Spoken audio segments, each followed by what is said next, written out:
ये पिछले वर्ष पुलिस लगातार प्रयास की है कि अपराध में कमी आए। अपराध में कमी आई भी है। आपने प्रेस ब्रीफिंग सुना होगा पटना पुलिस का भी और राज्य पुलिस का भी। पटना में भी हत्या में 25% की कमी आई है। डकैती, लूट सभी शीर्ष में पटना जिला में कमी आई है। राज्य स्तर पर भी हर शीर्ष में अपराध में कमी आई है। अपराध में कमी से हम संतुष्ट नहीं है, बल्कि हम चाह रहे हैं कि समाज के अंदर कोई भी हत्या का कांड प्रतिवेदित न हो, जो आदर्श स्थिति होगी। हम लोग उसकी ओर प्रयास कर रहे हैं कि समाज के अंदर किसी भी प्रकार के गंभीर अपराध न हो, तो आदर्श स्थिति होगी।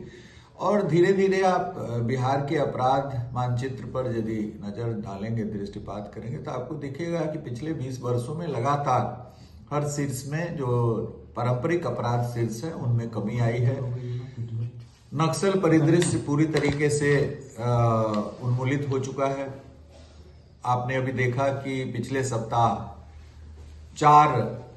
2 इंसास राइफल और 4 SLR और अन्य करीब 500 राउंड से अधिक गोलियों के साथ 3 नक्सली सरेंडर किए। एक जोनल कमांडर थे, एक सब जोनल कमांडर थे और एक सक्रिय सदस्य थे। भीम बांध और खड़गपुर हिल्स पर वैसे इन्होंने कोई 3-4 वर्षों में कोई अपराध, हिंसक अपराध नहीं किया है, लेकिन दस्ता के पास शस्त्र था, तो हम लोगों ने शस्त्र के साथ आधा दर्जन से अधिक अत्याधुनिक शस्त्रों के साथ उनका आत्मसमर्पण कराया है। मैं स्वयं गया था खड़गपुर जाकर के उनका आत्मसमर्पण कराया। उनको और उनके परिवार को पुनर्वासित करने के लिए सरकार की जो योजना है उसके तहत उन्हें सभी सुविधाएं उपलब्ध कराई जा रही हैं। उनको रोजगार से जोड़ा जा रहा है।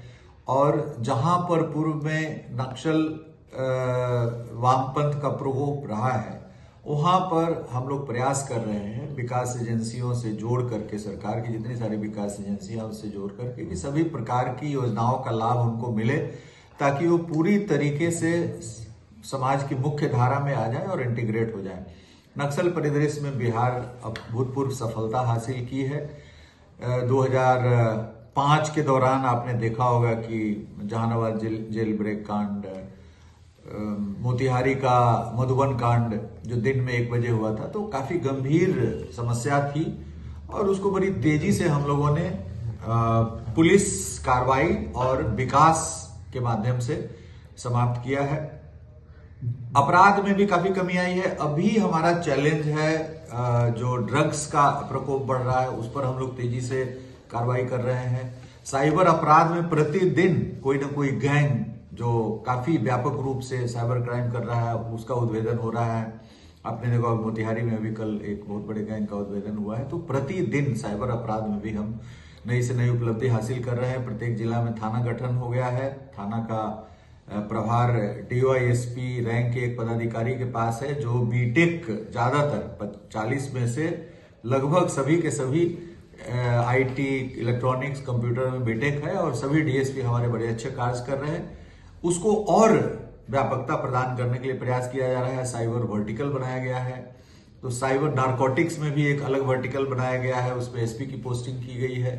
तो ये 2 समस्या जो अभी वर्तमान में है, जो युवा वर्ग इसमें शामिल है। साइबर अपराध में भी बहुत यंग लड़के शामिल है, 18 साल, 17 साल, 15 साल, 20 साल के। और नारकोटिक्स का भी जो सबसे बड़ा प्रभावित वर्ग है वो युवा वर्ग है। जो युवा को इन दोनों साइबर अपराध से बचाने के लिए और नारकोटिक्स से बचाने के लिए हम लोग लगातार प्रयास कर रहे हैं और आने वाले दिनों में इसमें भी हमको अभूतपूर्व सफलता मिलेगी। विधि व्यवस्था की समस्या नियंत्रित है। किसी भी प्रकार का कोई कम्युनल इंसिडेंट विगत वर्ष नहीं हुआ जो उल्लेखनीय हम समझें। उसी प्रकार से हाल के दिनों में कोई ऐसी बड़ी अपराध की घटनाएं जो 3-4 हुई थी विगत वर्ष, उसमें उल्लेखनीय सफलता पुलिस को मिली है। और वो सभी कांड अभी ट्रायल के लगभग आधे से ज्यादा ट्रायल उस पर खत्म हो चुका है। 2 महीने में सब में सजा हम लोग अपराधियों को दिला पाएंगे। इस वर्ष भी हमारा वही संकल्प है, डिजिटल पुलिसिंग, विधि व्यवस्था पूरी तरीके से नियंत्रित रहे, गंभीर अपराधों पर नियंत्रण रहे, साइबर अपराधों पर नियंत्रण रहे, ड्रग्स की जो तस्करी हो रही है, युवा वर्ग उसकी ओर उन्मुख हो रहे हैं, उसके लिए जागरूकता अभियान चलाया जाए, पंचायती राज संस्थाओं को, जीविका दीदियों को, सभी लोगों को, समाज के सभी वर्ग को इसमें जोड़ा जाए, ताकि जो हमारा युवा वर्ग है, एक वाइब्रेंट विलेज प्रोग्राम है केंद्र सरकार का, उसको भी हम लोग इम्प्लीमेंट करने जा रहे हैं। तो इन सभी दिशाओं से इस पर हम लोग कार्रवाई करेंगे और आने वाला वर्ष बिहार के लिए बहुत ही सुख और समृद्धि और शांति का रहे, यह मेरी मंगल कामना है। मैं पूरी जनता से, बिहार की जनता से अपील करूंगा कि बिहार में अमन, चैन, शांति कायम करने में हमारा भरपूर सहयोग दें। हमारी पुलिस प्रयास कर रही है और पुलिस में भी यदि कहीं कमी आती है तो हमारे संज्ञान में उन कमियों को लाएं ताकि हम उसको दूर कर सकें। बहुत बहुत धन्यवाद। सर, जो अपराधी पुलिस में चुनौती दे रहा है उनको जो है सरेंडर करने के लिए भी विरोध किया जा रहा है, यहाँ तक इनकाउंटर की भी अगर करने की जरूरत पड़ती है तो किया जा रहा है, गोली का जवाब गोली से भी दी जाती है। नहीं, देखिए, इनकाउंटर जो पुलिस का इनकाउंटर है कोई सुनियोजित ढंग से नहीं होता है। जैसे करीब हम लोग 4.25 लाख लोगों को गिरफ्तार किए, 4.25 लाख लोग गिरफ्तार हुए, अरेस्ट हुए पिछले साल। उसमें से 10-15 ऐसी स्थितियां बनी जिसमें अपराधी की ओर से फायरिंग की गई या फायरिंग करने की स्थिति में वो दिखे, तो उसमें पुलिस ने जवाबी कार्रवाई, आत्मरक्षा जवाबी कार्रवाई की है। और ऐसी स्थिति पहले से भी होती रही है। मुठभेड़ की जो स्थिति बनती है वो पूर्व में ही हर साल मुठभेड़ हुआ है। अब यदि 2005, 6, 7, 8 किसी भी वर्ष में मुठभेड़ की संख्या शून्य नहीं रही, और इस पिछले वर्ष की भी जो मुठभेड़ की संख्या वो ऐसा नहीं कि कोई अप्रत्याशित कोई ऐसा हो रहा है। तो जो मुठभेड़ की स्थिति बनती है तो पुलिस आत्मरक्षार्थ फायरिंग करते हैं। आपने देखा होगा कि होली के दौरान मुंगेर में, अररिया में 2 हमारे ASI मारे गए। अपराधी इनके ये रिएक्ट करते उसके पहले ही इन पर गोली चला दिया और दोनों की मृत्यु हो गई, 2 हमारे पुलिस पर होली के दिन।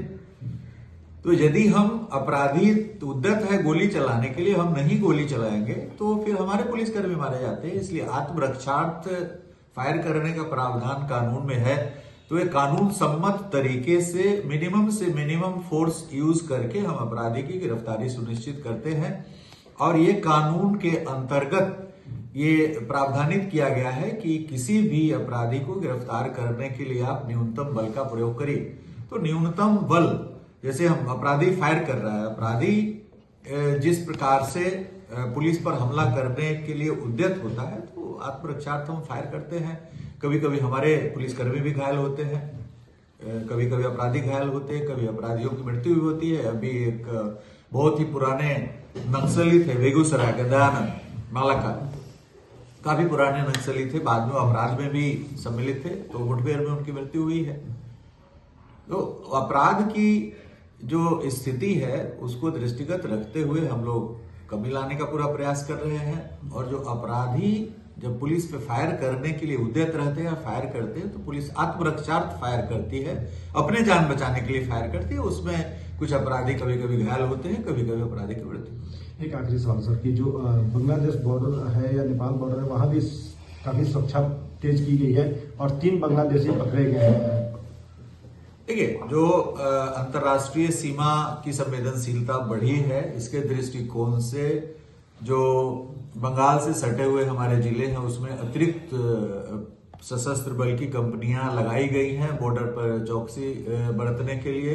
SSB के द्वारा भी चेकिंग काफी सघनता से की जा रही है और इसी का प्रतिफल है कि 3 लोग पकड़े गए हैं और उनसे भी पूछताछ की जा रही है। सेंट्रल एजेंसी भी पूछताछ कर रही है, लोकल एजेंसी भी, पुलिस एजेंसी भी पूछताछ कर रही है।